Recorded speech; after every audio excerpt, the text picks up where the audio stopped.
Katika semina ya leo pia tumeweza kutumia fursa hiyo kuzindua dawati, kuzindua eneo maalum ambalo litakuwa linahudumia wawekezaji wa ndani katika mkoa wa Songwe.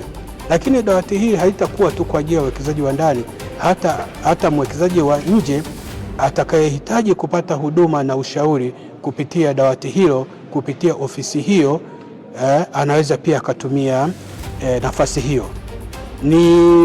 Ni namna ambayo tunaenda kusogeza huduma za uwekezaji, huduma zile za usaidizi wa wawekezaji kuwa karibu zaidi na mwananchi.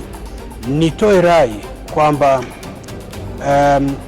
itasikitisha kuona mwekezaji wa Songwe anashindwa kufanya uwekezaji Songwe, anaenda katika mkoa mwingine kufanya uwekezaji Songwe, wakati kile anachokifuata katika mkoa mwingine au mikoa mingine kipo hapa hapa Songwe na pengine kimejaa zaidi hapa Songwe.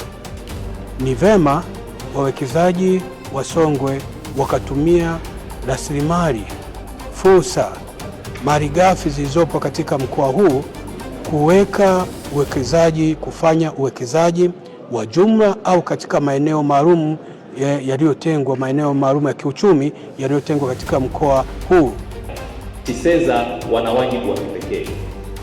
Kazi yao waliopewa ni kuhakikisha kwamba wanavutia uwekezaji, wanawaelimisha Watanzania kuhusiana na kuwekeza, lakini wanawezesha wawekezaji kuweza kutekeleza jukumu la kuwekeza ili tuweze kukuza uchumi wa nchi yetu.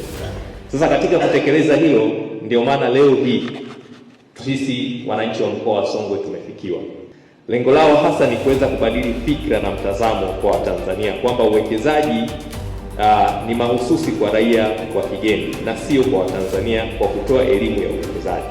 Kwa lengo lao wanataka kubadili fikra na huo mtazamo ambao umekuwa ukijengeka kwa baadhi ya Watanzania, kuona kwamba swala la uwekezaji ni kwa raia wa kigeni pekee.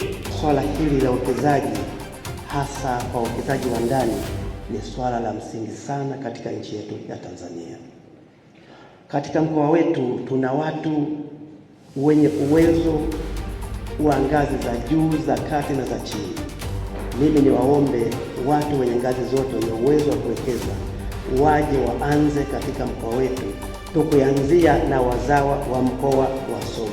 Kwa hiyo ninawahamasisha wawekezaji wa ndani na wa nje ya mkoa wa Songwe kuja katika mkoa wa Songwe, kwa sababu tuna maeneo mbalimbali ya kuwekeza. Katika wilaya ya Songwe tuna maeneo ya madini, wanaweza wakajihusisha katika uwekezaji katika madini. Momba, kilimo, Mbozi wanaweza kuja kuwekeza katika viwanda vya kuchakata mazao na malighafi mbalimbali ambazo zinapatikana. Lakini kwa mji wetu wa Tunduma tuna eneo, ni mji wa kibiashara.